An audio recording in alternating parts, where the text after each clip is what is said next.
Good morning. स्वागत है आप सभी का मेरे इस YouTube channel study with Amit चहल।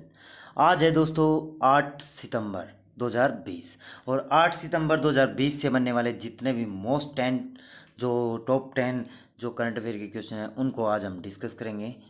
तो करंट अफेयर की जो क्लासेस हैं ना दोस्तों, आने वाले जो भी एग्ज़ाम है उसके लिए मोस्ट इम्पोर्टेंट पार्ट होता है। दिल्ली पुलिस में क्या है 30 आउट ऑफ 50 जो है मिनिमम जो यहाँ से क्वेश्चन पूछे जाने की गारंटी है यहाँ से, ठीक है ना।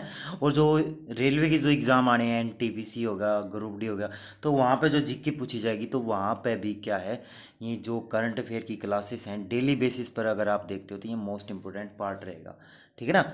तो स्टार्ट करते हैं 8 सितंबर 2020 की जो करंट अफेयर हमारी।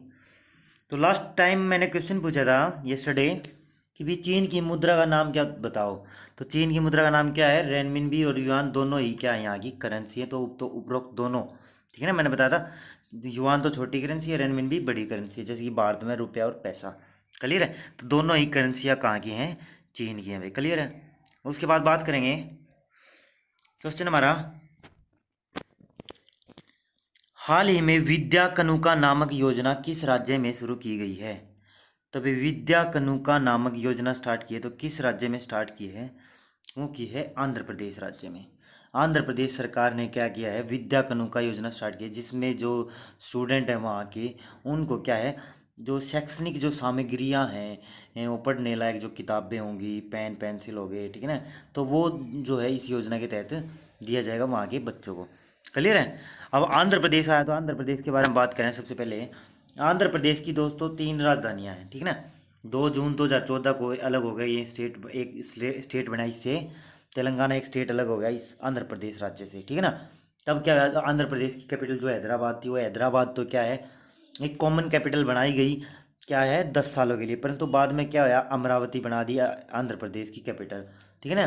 परंतु उसके बाद क्या हुआ कि भाई वहाँ की जो विधानसभा है वहाँ पे एक बिल पास हुआ और 3 वहाँ की राजधानियाँ बना दी, अमरावती, विशाखापट्टनम और कुन्नूर, ठीक है ना।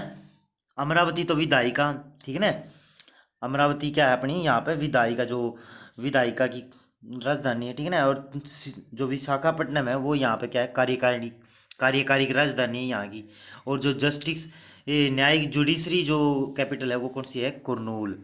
क्लियर है। तो याद रखना है, अमरावती तो कौन सी है, लेजिस्लेटिव कैपिटल है, और विशाखापट्टनम एग्जीक्यूटिव, ठीक है, जिसको बोलते हैं कार्यकारिणी, ठीक है ना। और न्यायिक जो कैपिटल है वो कौन सी है, कुर्नूल। और आंध्र प्रदेश के बारे में YS जगनमोहन रेड्डी यहाँ के चीफ मिनिस्टर हैं, ठीक है ना। और विश्व भूषण हरिचंदन यहाँ के राज्यपाल हैं करंट टाइम में आंध्र प्रदेश के, ठीक है।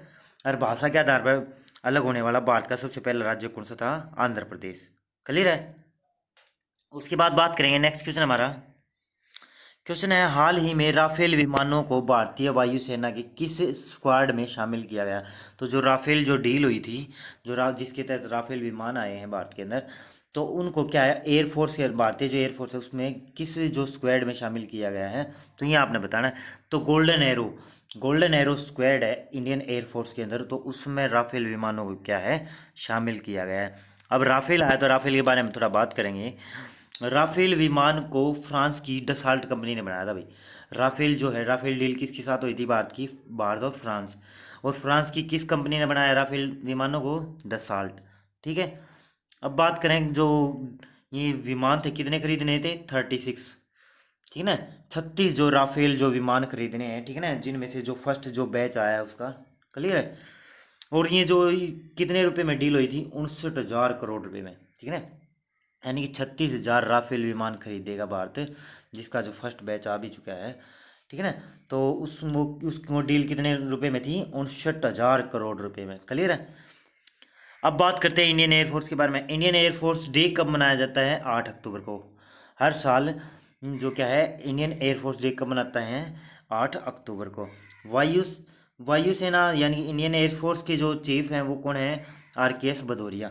करंट टाइम में जो इंडियन एयरफोर्स है उसके चीफ कौन है, RKS भदौरिया। याद रखना आपने। उसके बाद बात करें क्वेश्चन हमारा, हाल ही में अडानी ग्रुप ने मुंबई इंटरनेशनल एयरपोर्ट लिमिटेड में कितने प्रतिशत हिस्सेदारी को खरीदा। तो भाई जो मुंबई इंटरनेशनल एयरपोर्ट लिमिटेड है, तो उसमें अडानी ग्रुप्स ने क्या है अपनी हिस्सेदारी को खरीद लिया। तो कितनी हिस्सेदारी, 74%, ठीक है ना। 74% हिस्सेदारी को खरीदा है। अब देखो गवर्नमेंट जो है ना दोस्तों पॉलिसीज ऐसी लेके आ रही है, सब कुछ बेचने पे चली हुई है, ठीक है ना। हर चीज़ का प्राइवेटाइजेशन हो रहा है, कहीं रेलवे, कहीं एयरपोर्ट, ठीक है ना, सब कुछ। मतलब आने वाले टाइम में ऐसा होगा कि भी यहाँ पे सरकारी नौकरियाँ नहीं होंगी, ठीक है ना। सरकारी नौकरी को बिल्कुल ख़त्म कर देंगे। और हो भी ऐसा चुका है कि बहुत सारे जो जगह है जिनको क्या है प्राइवेटाइज कर दिया है। आने वाले टाइम में यूथ जो है उनको काफ़ी दिक्कतों का सामना करना पड़ेगा, ठीक है ना। क्योंकि एजुकेशन लेवल इतना बढ़ावा नहीं है, ठीक है ना। जैसे कि मैं चाइना की बात करूँ, जो जी चाइना की अगर बात करें तो चाइना जो दोस्तों केवल एजुकेशन पर उतना खर्च कर दे हैं हर साल जितना पूरे भारत में जो बजट पेश किया जाता है, ठीक है ना। हर चीज़ का जो बजट पेश किया जाता है ना, तो उतना तो चाइना एजुकेशन पे लगाता है हर साल। तो तभी तो वहाँ की जो एजुकेशन इतनी महारत है, और तरह तरह की है जो एप्स डिज़ाइन करते हैं वो, यानी कि टेक्नोलॉजी में बहुत आगे हैं वो, ठीक है ना। तो इसीलिए है क्योंकि एजुकेशन में बहुत ज़्यादा पैसा लगाते हैं, यहाँ पे एजुकेशन में इतना पैसा नहीं लगता सरकार का। जो अगर इन टेक्निकल लाइन में बात करें तो टेक्निकल लाइन में 4 से 5 5 6 लाख में जो कोई भी डिग्री क्लियर होती है, ठीक है ना, उसके बाद फिर उनको 12 15 हज़ार की नौकरी मिलती है। तो ऐसा हमारा यहाँ का सिस्टम है, ठीक है ना, जिसको सुधारना होगा दोस्तों, ठीक है ना। तो 74% हिस्सेदारी को खरीद लिया है। अब अडानी ग्रुप ने भारत के 3 और एयरपोर्ट को खरीदा है, तिरुवनंतपुरम एयरपोर्ट, जयपुर एयरपोर्ट और गुवाहाटी एयरपोर्ट। इन तीनों यानी 4 एयरपोर्ट को अब क्या है अडानी ग्रुप ने खरीद लिया है। क्लियर है, 10 साल के लिए। क्लियर है, ठीक है ना। एक टाइम इंटरवल रखा है 10 साल, सॉरी 10 साल नहीं है, एक टाइम इंटरवल रखा है उसके लिए। भी हाल ही में international day of clean air for blue sky कब मनाया गया? तो ये कब मनाया गया भाई? 7 सितंबर को, ठीक है ना।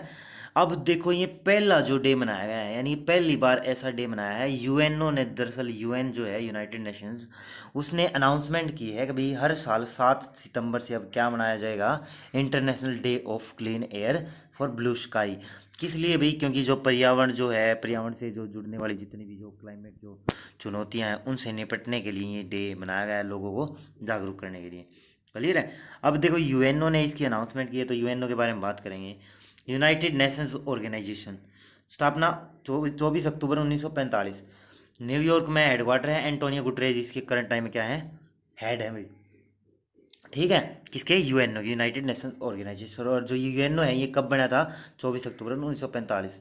क्यों बनाया गया था? कारण था भी कि जो पूरी दुनिया है उन्होंने क्या है, दो जो बड़े बड़े विश्व युद्धों का सामना कर लिया था, और पूरी दुनिया जो क्या है मतलब वो हो गई थी एक तरह से, ठीक है ना, डिसऑर्डर हो गई थी। तो उसको मैनेज करने के लिए एक संगठन बनाया गया भी आगे से कोई भी देश यानी वर्ल्ड वार नहीं होने देंगे, तो उसके लिए एक ऑर्गेनाइजेशन बनाया यूएनओ, ठीक है ना, विश्व युद्धों को रोकने के लिए। यानी कि जितने भी देश हैं जो मतलब आधुनिक हथियार बनाते जा रहे उन पर भी कुछ तरह की रेस्ट्रिक्शन जो हैं वो यूएनओ ही लगाता है, ठीक है ना। उसके बाद बात करेंगे, क्वेश्चन हमारा, हाल ही में जॉनी बख्शी का निधन हो गया, वह कौन थे? तो जॉनी बख्शी एक थे भाई फिल्म निर्माता, ठीक है ना। जॉनी बख्शी कौन थे? एक फिल्म निर्माता थे। डायरेक्ट आपसे क्वेश्चन पूछा जाएगा भाई जॉनी बख्शी जो थे उनका निधन हो गया, वो कौन थे? फिल्म निर्माता। क्लियर है। उसके बाद बात करेंगे, हाल ही में किस राज्य सरकार ने किसानों के लिए हित के लिए नई कृषि पर्यटन नीति को मंजूरी दी है?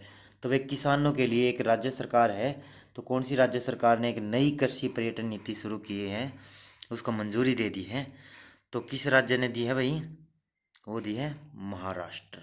महाराष्ट्र राज्य में क्या है, एक किसानों के लिए एक नई कृषि नीति लागू की है, पर्यटन नीति है नाम पे, ठीक है ना, महाराष्ट्र सरकार ने। अब इस नीति के बारे में थोड़ा जानेंगे। इस योजना में क्या होगा दोस्तों, इस योजना के तहत कृषि बाजार बनाना, वहाँ पे क्या है, कृषि को बाजार बनाना, ठीक है ना, बहुत बड़ा हब बनाना एग्रीकल्चर को, और कृषि के बेस पर ही क्या है, लोगों को रोजगार मुहैया करवाना। ये यहाँ की स्कीम जो ये स्कीम का क्या है, मेन टारगेट है, ठीक है ना, महाराष्ट्र सरकार का। अब महाराष्ट्र आया तो महाराष्ट्र के बारे में बात करें। महाराष्ट्र की कैपिटल है मुंबई, जिसे गेटवे ऑफ इंडिया, सपनों का शहर और भारत की आर्थिक राजधानी भी कहते हैं। चीफ मिनिस्टर हैं उद्धव ठाकरे। डिप्टी सीएम हैं अजित पवार, यहाँ पर डिप्टी सीएम भी हैं, ठीक है ना, महाराष्ट्र के अंदर।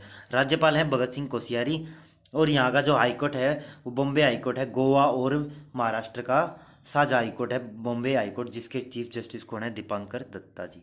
क्लियर है। उसके बाद बात करेंगे नेक्स्ट, हाल ही में Italian Grand Prix 2020 Formula One race को किसने जीता? तो इटालियन ग्रैंड प्रिक्स 2020 जो रेस हुई है तो उसको किसने जीत लिया है? पियरे गैसली, एक नए खिलाड़ी आए हैं भाई, पियरे गैसली को ने जीत लिया है, ठीक है ना। और ये ऐसा कैसे हुआ? लुइस हैमिल्टन और वोल्टेरी बोटास और ये महान जो खिलाड़ी हैं इस फार्मूला वन रेस में, ये कहाँ पे रह गए? दरअसल लुइस हैमिल्टन को दोस्तों पेनल्टी लग गई, ठीक है ना, स्टॉप पेनल्टी। दरअसल ये जो इटालियन ग्रैंड प्रिक्स है इसमें कि जो वो था कि भाई अगर आप मतलब जो अपना ट्रैक जो है चेंज करते हो अचानक, यानी कुछ भी मिस हैपनिंग करते हो तो आपको पेनल्टी मिलेगी, ठीक है ना। आपको थोड़ा 4-5 मिनट 5-7 सेकंड के लिए क्या है रोक दिया जाएगा और फिर बाद में बोला जाएगा अगर भाई चलो, यानी स्टॉप एंड रन। ये मतलब एक पेनल्टी लगा रखी है अगर कोई भी खिलाड़ी गलती कर देता, तो उसी कारण जो है लुइस हैमिल्टन 7वें नंबर पर चले गए, नहीं तो यही जीतने थे क्योंकि महान खिलाड़ी हैं, ठीक है ना। तो पीरे गैसली ने क्या है इस खिताब को जीत लिया है, इटालियन ग्रैंड प्रिक्स को। क्लियर है।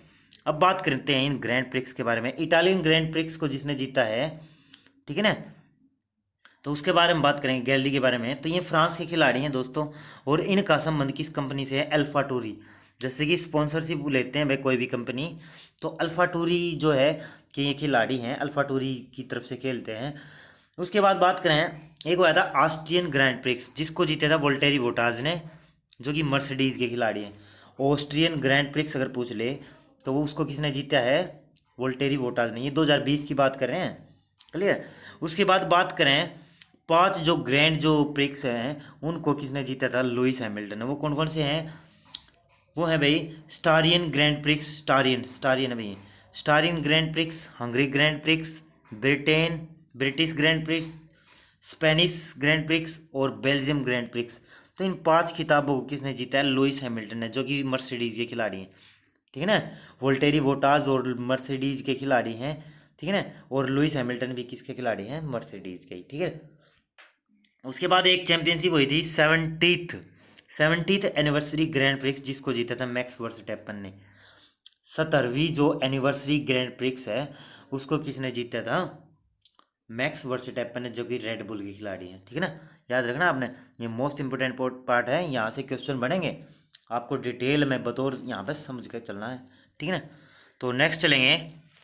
नेक्स्ट क्वेश्चन हमारा, हाल ही में वोडाफोन और आइडिया कंपनियों ने अपना संयुक्त नाम क्या रखा है? कि भाई एक जो देखो वोडाफोन और जो आइडिया जो कंपनियां हैं अलग अलग टेलीकॉम कंपनी थी 2018 से पहले, बाद में 2018 में इनका जो हो गया विलय, ठीक है ना। तो फिर क्या बना दिया? वोडाफोन आइडिया लिमिटेड बना दिया, इसका नाम रख दिया वोडाफोन आइडिया लिमिटेड, ठीक है ना। परंतु अब इन्होंने अपना एक नाम चेंज कर दिया, नाम चेंज करके क्या कर दिया है? VI, वी से वोडाफोन, आई से आइडिया।